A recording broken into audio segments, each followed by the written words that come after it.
बाबर ने हिंदुस्तान जीत लिया था, मगर हिंदुस्तान ने अभी बाबर को कबूल नहीं किया था।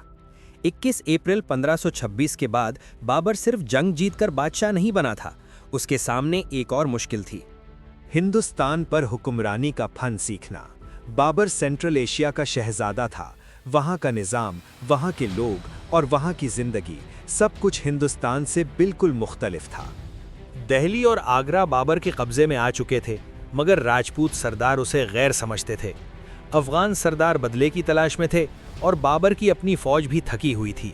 बाबर लिखता है कि हिंदुस्तान में हर चीज़ अजीब है, लोग भी, मौसम भी और सियासत भी।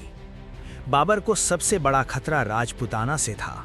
राणा सांगा, मेवाड़ का महान राजपूत हुक्मरान, उस वक्त हिंदुस्तान का सबसे ताकतवर राजा था। उसने कई राजपूत रियासतों को एक किया, अफगान सरदारों से इत्तेफाक किया और बाबर के खिलाफ एक बड़ी फौज तैयार की। राणा सांगा का मकसद साफ था, बाबर को हिंदुस्तान से निकालना। 1527 में खानवा के मैदान में बाबर और राणा सांगा आमने सामने आए। इस बार राजपूत फौज बहुत बहादुर थी, उन्हें मौत का खौफ नहीं था और उनका हमला सीधा और जबरदस्त था। बाबर ने इस जंग से पहले अपनी फौज से कहा, आज हम सिर्फ बादशाहत के लिए नहीं बल्कि अपनी जिंदगी के लिए लड़ रहे हैं। बाबर ने फिर तोपखाने का बेहतरीन इस्तेमाल किया, अराबा और तुलुगबा निज़ाम लगाया और फौज को डिसिप्लिन में रखा। आखिरकार राणा सांगा शिकस्त खा गया। ये जंग ने साबित कर दिया कि मुगल सिर्फ जीत कर नहीं आए, वो रहने के लिए आए थे। बाबर की आखिरी साल बाबर की सेहत तेजी से गिरने लगी। शराब, जंगों की थकान और हिंदुस्तान का मौसम उसके जिस्म पर भारी पड़ रहा था।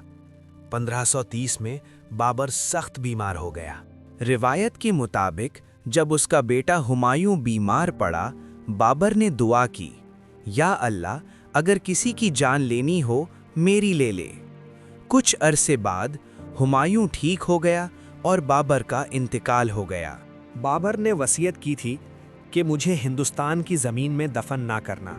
उसकी लाश काबुल ले जाई गई, उस शहर में जहां से उसने हिंदुस्तान का ख्वाब देखा था। बाबर चला गया, मगर उसकी बनाई हुई सल्तनत अभी कमज़ोर थी।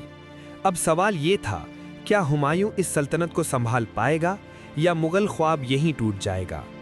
बाबर ने बुनियाद रखी, मगर इम्तिहान अब शुरू हो रहा था।